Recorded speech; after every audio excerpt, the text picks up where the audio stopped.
Hello, welcome to my Antwerp Bushiroad Spring Fest deck profile for premium format. This is based around Regalia. Some changes, very different to lists that you may have seen in the past from any tournament results. This is just one of variants that I've been trying out. So here we've got the starter, NEV starter will do. Then we've got 4 copies of Angelica, underrated card. I know some people are playing less copies. So the grade 3 icon is always useful to have on a card because you can search using the stride assist for grade 3. But also this card is quite a good ride target as well because you're also avoiding riding this, which helps if you want to do like your stride plays. And also this card can give 5k power to all your gauge units. This card gives gauges for free, which is even better.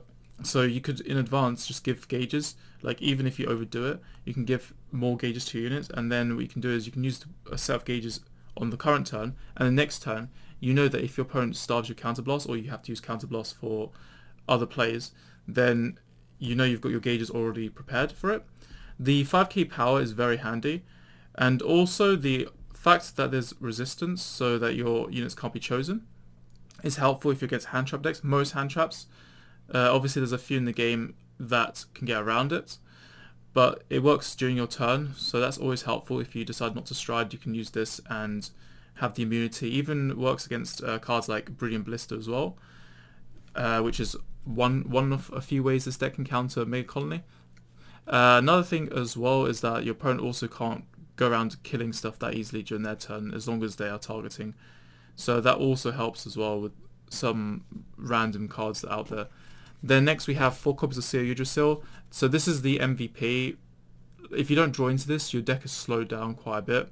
Thankfully, with the release of a new promo, it's not as much the end of the world as it used to be. Like before, I think if I didn't see this at all, I feel like I almost auto lost the game if I didn't have it on turn 3, especially against a deck like Grand Blue, most especially actually Grand Blue, because of their heavy defense. And of course this card helps you with getting boosts as well, and also if you want to, you can just give equip gauge to units even if you run out of Norns, because you're just completing your effect to the fullest.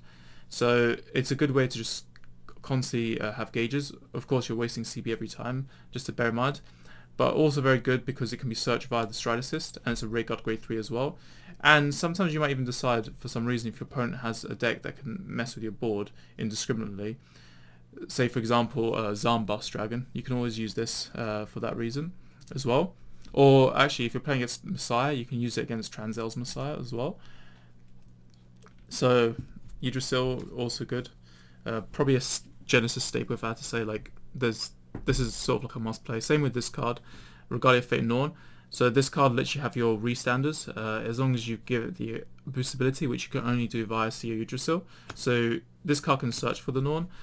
So you boost with this as long as it has the equip gauge, and then you restand the unit in front of it, give it minus a drive. So in the case of a Vanguard, it loses its drive as well. Also, it just lets you draw cards as well as giving gauges and soul charging, but it only gets you a +1 soul. So that, just bear that in mind. You're not actually gaining that much in terms of soul from using it. But what you can do is, because of how the restrictions work in Regalia, you can have like all these non-Regalia triggers, and then, or even grade 2s that I play, and you can just shove them into your gauge and then soul charge 2, and then just hope that you hit into some Regalia units. So sometimes by prioritizing things in a certain order, you can try and get around the restriction of Minerva. But of course it's just one of many kind of complexities with the deck. And speaking of complexities, we have Veratrum. So I play 4 copies. This is more so because of the Nightmare Dolls. However, Nightmare Dolls can also outplay this, so it's very tricky. Like, this card is very awkward. It's also good against Dagda if you go against a Morfessa deck. Like, this deck struggles against Morfessa, especially if you're not finding G-Guards. But another reason why it would struggle against Morfessa is because of the Force Markers. Because Force Markers kind of invalidate G-Guardians, which are supposed to be your way of playing around the Battledore condition. So if you have to G-Guard and you don't have enough shield value, then you're dropping like another 2 cards on top of your G-Guard. So this is another kind of counter to help make up for that. Obviously you have to draw this. You don't always draw in every game, so things can sometimes go wrong. There's no searches for this card in this list. There are actually searches that do exist, but I just don't have room to play the searching cards. And you have to be very smart. This is a very, very easy card to misplay with. Like, the resource management is really tricky because it's Counterblast 1 and Soul Blast 3. And, well, the deck is always competing for soul resources. So there's that, but also there's a lot of counterblast in this deck because we have Norn, we have Glypnir, we have Seer Yggdrasil. So at any point that you find that you're lacking counterblast, you can find yourself playing into a corner. So you have to like use this with moderation. You have to be very careful and use it when it makes sense. But there are a lot of tricks. It does require a lot of practice. Like you kind of need to know your matchups better to make the most of this card, because it's very easy to waste it on things that aren't really as worth it. So very tricky card to master, I would say, and I won't say I'm at that level yet because I'm still trying to figure things out right now. Then we've got 3 copies of Glypnir, again Counterblast heavy. The reason why I play this is because I have Tekka Dreaming Dragon in this deck, so I can add it to hand. You can technically also add cards like Veratrum, you can add cards like Exorcism, Regalia as well, or even Seer Yggdrasil if you really brick hard, like you just don't see that CO. But then you maybe decide to use some soul charging cards and then put CO into your soul, then this could retrieve it, provided you have the Counterblast as well. Another thing that's also cool about this card is it has an on-attack Soul Blast one, so there are niche situations where you can basically retrieve your Perfect Guard, your Regalia Perfect Guard, because you need to Soul Blast to get it back. But obviously there's 2 ways in which that can go wrong, which is the Amaruda Stride, which has an on-attack Soul Blast 15, which is a very difficult condition to use. So if you stride into that and you don't have this card, well, you miss out on one way of getting PGs to your hand. Also Marduk as your first stride, because Marduk is on attack to stride, and obviously you don't have your GB1 when you Soul Blast your PG, so you'd have to then have another Soul Blaster to then be able to use the Perfect Guard. It's just like with Goddess of Sound Sleep Taro, the same ruling principle basically. And then we've got 3 copies of Exorcism Regalia Shiny Angel. So this is just to help you do some selective soul charging to fuel Minerva's condition. Also the fact that both of her skills are Soul Blast 3 in the axe phase, so the main phase is an axe skill, and the other one Soul Blast 6 on attack, means that you can still recycle the same soul. So even if for some reason you don't have a drop zone with Regalia, especially like say you're against Narukami, then you can still use this with Minerva. You can recycle the same soul over and over, so you have a way of accessing in the worst case scenario. But it's also very tricky because the resign ability is GB3, so to be able to use that in the first place, you have to kind of go through a few walls as well, which means that achieving the axe skill, which does a G flip, is also important. That means you always need 9 soul, even if you have Marduk or 1 G Guardian face up in your G zone. Obviously if you have both G Guard or Marduk, then it's okay, but that doesn't always happen and it's tricky, and Marduk is quite tricky to use in general. This can help you achieve Marduk. Another thing as well to note as well is that you can use this early game because it's not GB, but there is a card called VAR. Now whenever I'm not playing these cards, I 100% almost always put a non-Regalia into my gauge as much as I can. Maybe you might have to be a bit careful though, because this card can add anything to your hand. So obviously if there's a card that you think might be good to have in hand, like say for example a heal trigger, then maybe you don't want to put the heal into your gauge. But another thing you can do is if you put like a normal Regalia unit, or sorry, any Regalia unit for that matter, sorry, not normal as in normal units, but just a Regalia into your gauge, what you can do is that with that gauge you discard it, and then you have Regalia in drop zone, and then you can use this so you're not actually negging your soul, so that when you do use this, instead of soul charging say 0 or 1 by calling it, you can suddenly soul charge 2 or 3 because of that. So that's always something to think about as well. But again, there's always a bunch of kind of awkward things. You kind of have to have foresight, because sometimes things play against you, sometimes things play in your favor, depending on what decision path you take. Then we have 4 Jotun, which is the Regalia PG, the one that can add to hand, but it's GB1, just remember that. You have to have another copy in drop zone as well, which isn't too bad, but that's why we play more copies as well, for that reason. And also it has the Regalia name. You can technically recycle it with this if you want to add PGs to hand. That's one way you can do it. Then we have 4 copies of VAR, which is a very good card. Obviously though, don't abuse it too much because you'll deck out, but it's a counter charge engine as long as you have a Regalia Vanguard, so try not to accidentally one of these days with Glypnir or Veratrum as your Vanguard end up retiring it and then counter charge, because you can't do the counter charge. You have to remember to do it with a Regalia Vanguard. The card has like an on attack and on boost where you can give an equip gauge into it, and then it has the axe skill, so besides the counter charge bit you can also just take out only the gauge to get the soul charge 3. So if you have this turn 1, it's basically like a yellow bolt, but like a really crazy yellow bolt, because you're doing a lot more. So you neg 1 soul, but then you're going to plus 2 soul because of the soul charge 3. So if you're using from turn 1, it's even better. If you use it from turn 2, it's pretty good. And it also helps you meet Marduk's condition. It can also help you with Minerva as well. Like, you need to cycle through your deck, especially since we're not playing G-Series Angelica. G-Series Angelica is something I sort of somewhat miss in this deck, because there are benefits to playing it as well. But I think in the current format, I do want the immunity. Then we've got 3 copies of Flap Angel, which is Regalia Stride Assist. But unlike normal Stride Assists, one thing you have to be really careful of is that you have to reveal a grade 3 Regalia, so you can't use it with the grade 3 heals. So you can't reveal grade 3 heals and add Regalia grade 3s to your hand, which is unfortunate, but it's okay. I mean, if they just make some heal guardians that are Regalia and subclan names, then it's okay. Like Battle Sister 1 would be nice as well, because they also have the same thing going on. But I don't know why we're not getting subclan triggers that much. It would be cool if we had them though.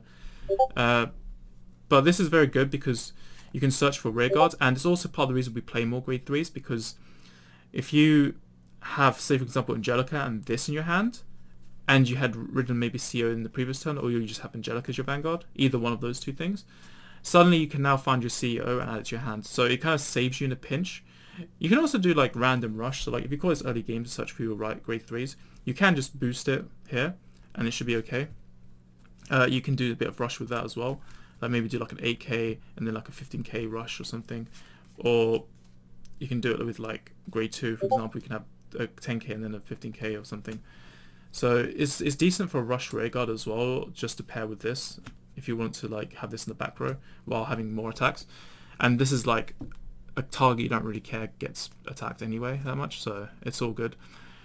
And then we have the one-off over trigger, so I don't play Ultima. This gives 2 100 millions, which is really good. I don't really feel comfortable with Amatanoa because I don't want to be caught with my deck size very low and then suddenly find myself drive checking to deck out. To be fair, the Minerva Stride can minus all your drives if you use the card properly, but that also adds an extra dimension of depth and complication.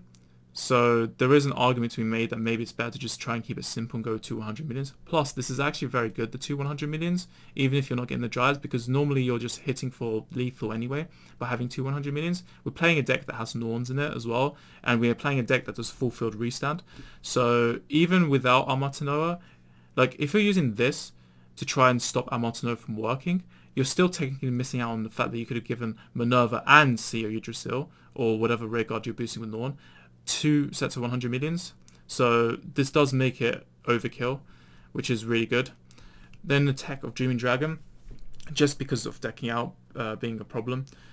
And sometimes you might just draw this randomly and then you decide, oh, let's do Marduk or something, and then you have 10 in drops quite easily. It's quite fun for that. You can call it in front row as well if you want to have like a target that goes away. 2 Tablet Angels because they're 50k shields. So yeah, it's as simple as that. We just needed something. Otherwise they would have been vanilla triggers or the Keta Sanctuary one. 4 Regalia crits. Very good card because it draws. You have to have a Regalia unit face up though. So if you wanted to do something like, say for example, Stride Minerva is your first stride, you have to use Minerva's flip skill first. So just be careful of that, because I know sometimes you will want to wait because you might want to soul charge through your deck first before you use this card. And the reason why you might want to soul charge first is because of perfect guards, for example, like recycling perfect guards. It's always kind of nice to know if you're going to get the recycled perfect guard into soul, because then you can add it immediately to your hand off of the act skill soul blast. So don't get carried away in that and then just kind of use this too early while you're doing the cycling, because that's something that you can sort of accidentally think, oh damn, I want to do that, but you actually can't. You have to remember at all times you need to face up G unit, so you have to do this first before you do this. It gives 3k, which doesn't really make magic numbers with CO unless you have 2 copies, then you can make the magic numbers.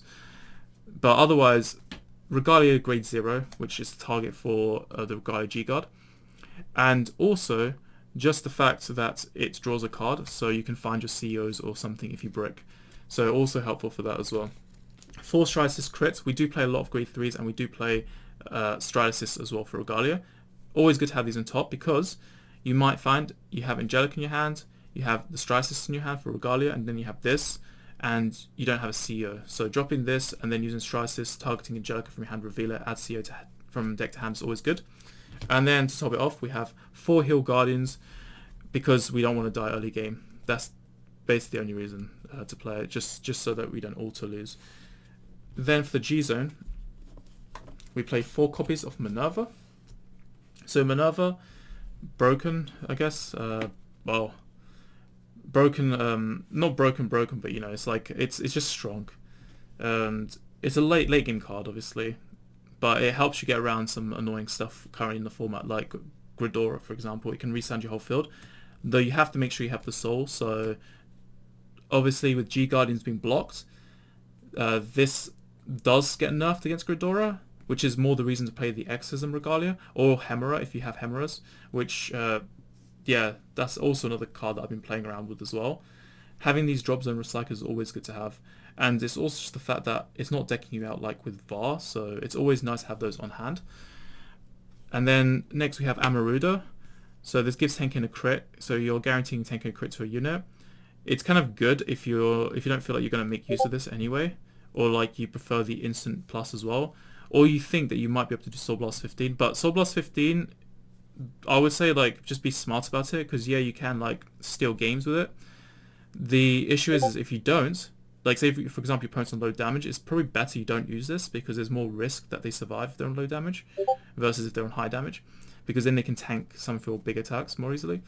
But with this card, Soul Blast 15 does mean that you do exhaust your soul more easily, so just bear that in mind. That could hurt if you're using even cards like Dreaming Dragon, where you lose your deck and then you have nothing to use for your G guards because you need various conditions to meet for your G guards. Then we have Marduk. Marduk is an on-attack stride, so you can enable GB. This is just one way to try and meet the Minerva condition, but I think using it once just isn't always good enough. So you need to try and get 9 soul, and obviously because you're soul blasting 6, again very heavy, just like Amaruda. They're both very heavy. I would say this is the most obvious reason why is because of Goddess of Sound Sleep Taro. A lot of cards for the past 6 years have just been like really nerfed just to make Taro harder to use. But now that they banned it, it just invalidates so much card design. But Marduk can also be good for the extra drives, because you might want to heal down if you're like desperate, if you find you've taken too much damage early. So having that option to try and just sack into something is always useful for desperate plays. And then having heal in hand also means G guarding as well, except when against Gridora. Then you've got 2 Prehistoric Regalia Earth. So this is just a way you can do big numbers and just kill your opponent, especially if you know they have no PGs. Or you can just restand with it as well. Or if you're just lacking soul but you have Counterblast, also good. But the deck is Counterblast heavy, so this list doesn't use it as much. But I did use it to win a game during a tournament. Then we've got 1 copy of Musepel. So this is very handy and should be played. It lets you countercharge. So if you have no Counterblast but you need to use Yggdrasil Norn, this is a good stride to go into as well. It also gives power, so that's always handy, and it draws if you want to draw instead of countercharge, which is also an option. It's also a flip target more often as well for, say, Amaruda, because you do want to have a Regalia face up. Why do you want to have a Regalia face up? Because of this card here as well. So having conditions met for that is always like reassuring to have. Then we've got 2 Witch Queen of Accomplishment Loria. This is also very good G guard because it does a lot of shield. You can also return cards to deck, 3 cards at max of the same grade, so that's helpful as well. And it also works from your soul, so it doesn't have to be just a drop zone. You can take stuff from your soul as well. So if you use Dreaming Dragon but you still have some soul, as long as you plan your soul to have enough of the same grades, then it's okay. G guarding is very tricky in this deck because you have to actually play around the conditions, but to be fair, they did make it easier in V series onwards. It used to be very hard in G series. Then there's 1 Goddess of 7 colors Iris, so that's just to do an easy soul charge 3 if you only need the 20k shield. Then 2 Regalia of Affection Ear does a lot of soul charging. Just make sure you're always setting up your soul blast to help meet this condition so that you can maximize. And also Regalia, so if you have it face on your G zone, it's also good for Earth as well, so you have that door open.